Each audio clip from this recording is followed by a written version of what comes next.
नमस्कार दोस्तों, मैं हूं नितेश और स्वागत है आप सभी के अपने चैनल नितेश टेक टिप्स में। दोस्तों, आज जे की ओर से पैटर्न को लेकर एक अपडेट आया हुआ है। तो आइए क्या अपडेट है मैं आप लोग को अच्छी तरह से बताता हूं। तो काफ़ी बच्चे परेशान थे कि क्या पढ़ना होगा क्या नहीं। अब तो एक ही बार फरवरी मार्च में एग्ज़ाम होगा, तो क्या पूरा बुक पढ़ना होगा या क्या नहीं होगा। तो इसी के बारे में एक अपडेट आया हुआ है, तो मैं आप लोग को अच्छी तरह से समझाता हूँ। तो फर्स्ट में हेडिंग में क्या है, फिर से वर्ष 2022 के पैटर्न पर होगी 9वीं और 11वीं की परीक्षा। जो आप लोग को 2020 में जो एग्ज़ाम हुआ था ना, उसके आधारित होगा 9वीं और 11वीं का परीक्षा। जो 2020 में क्या हुआ था कि आप लोग का ओनली फॉर एमसीक्यू क्वेश्चन आया था, एक दिन में 2 सब्जेक्ट करके। तो आप लोग का जो 2023 में जो एग्ज़ाम होगा, उसमें भी आप लोग का 9वीं और 11वीं का पूरा बुक से क्वेश्चन आएगा, एक दिन में 2 विषय का करके। तो आगे आइए और क्या अपडेट लिखा हुआ है। तो आगे क्या है, एक साथ 2 विषयों की होगी परीक्षा, जो मैंने अभी बताया। उसके बाद क्या है, राज्य में अब कक्षा 8वीं और 9वीं व 11वीं की बोर्ड परीक्षा फिर से होगी पुराने पैटर्न पर। जब लोग फिर से 8वीं और 9वीं और 11वीं की पुराने पैटर्न पर होगा। 2 टर्म की परीक्षा का प्रावधान समाप्त होने के बाद अब ओएमआर सीट पर परीक्षा लेने का निर्णय लिया गया है। तो 2 टर्म में जो होने वाला था उसका जो प्रावधान समाप्त हो गया, तो आप लोग का अब ओएमआर सीट में एग्ज़ाम होगा। वर्ष 2022 में कक्षा 8वीं और 9वीं 11वीं की परीक्षा 2 टर्म में हुई थी। 2022 में क्या हुआ था कि आप लोग का जो परीक्षा हुआ था वो 2 टर्म में हुआ था। परीक्षा ओएमआर सीट पर वह दूसरे टर्म की परीक्षा उत्तर पुस्तिका पर ली गई थी। जो आप लोग का दूसरा टर्म का एग्जाम था वो सब्जेक्टिव हुआ था। ओएमआर सीट पर हुई परीक्षा में सभी प्रश्न बहुविकल्पीय थे, जबकि उत्तर पुस्तिका में ली गई परीक्षा सभी अति लघु स्तरीय और दीर्घ उत्तरीय प्रश्न पूछे गए थे। हाँ, सही बात है। अब वर्ष 2023 होने वाली परीक्षा फिर से 2020 के पैटर्न पर होगी। जो अगर 2023 में होगा वो फिर से 2020 के अनुसार होगा कि पूरा बुक से और ओनली फॉर ऑब्जेक्टिव रहेगा।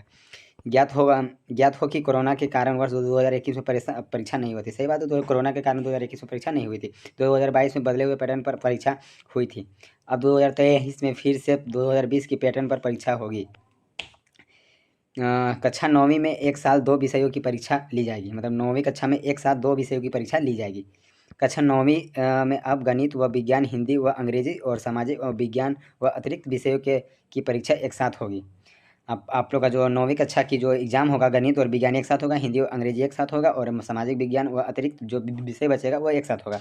8वीं और की में 3 विषयों की परीक्षा एक साथ ली जाएगी। 8वीं की जो परीक्षा होगी उसमें तीनों विषय की एक साथ एग्जाम ली जाएगी। इनमें से गणित, विज्ञान, सामाजिक विज्ञान और विज्ञान की परीक्षा एक साथ, व हिंदी, अंग्रेजी व अतिरिक्त विषयों की परीक्षा साथ में ली जाएगी। कक्षा 11वीं में साइंस व कॉमर्स के में एक साथ 2 और आर्ट्स में एक साथ 3 विषयों की परीक्षा ली जाएगी। आर्ट्स में एक साथ 3 विषयों की परीक्षाएँ ली जाएगी।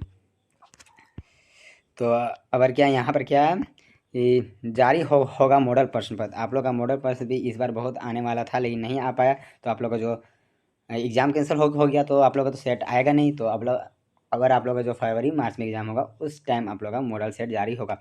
उसके बाद मॉडल सेट पर क्या अपडेट है आइए हम लोग पढ़ते हैं। कक्षा 8वीं और 9वीं व 11वीं की बोर्ड परीक्षा को लेकर मॉडल प्रश्न पेपर जारी किए जाएंगे। आप लोग का जो 8वीं 9वीं 11वीं की जो परीक्षा को लेकर एक 5-5 सेट शायद हमको लगता है कि जारी की जाएगी। JSCRT की ओर से पूर्व में 2 टर्म में होने वाली परीक्षा के आधार पर मॉडल प्रश्न तैयार किया गया था। जो आप लोग का 2 टर्म एग्जाम होता है उसके आधार पर किया गया था आप लोग का मॉडल प्रश्न। तो अब तो एग्जाम होगा नहीं, तो वो तो जारी करेगा नहीं। क्या कहता है, अब एक टर्म में परीक्षा लिए जाने के कारण अब नए सिरे से मॉडल प्रश्न पत्र तैयार किए जाएंगे। शिक्षा मंत्री ने एक टर्म में परीक्षा को लेकर निर्देश जारी किया। दोस्तों, यही था आज का अपडेट, जो काफ़ी बढ़िया अपडेट है। तो आप लोगों को पता चल गया कि आप लोग 2020 के अनुसार पढ़ना होगा। पूरा बुक से क्वेश्चन आएगा, तो मेरे आप इस चैनल के साथ जुड़ जाइए, क्योंकि इसमें हर एक तरह के objective question chapter wise chapter daily upload किए जाते हैं। तो आप लोग अभी से तैयारी से जुड़ जाइए, क्योंकि आप लोग को ज़्यादा टाइम नहीं है। अभी आप लोग का आधा सिलेबस पूरा का पूरा बाकी है। तो बस इस वीडियो को ज़्यादा से ज़्यादा शेयर कर दें, ताकि वो कोई भी समझ के अच्छी तरह से पढ़ सके। तो बस आज के लिए इतना ही। तो मिलते हैं किसी नेक्स्ट वीडियो में, तब तक के लिए जय हिंद, जय भारत।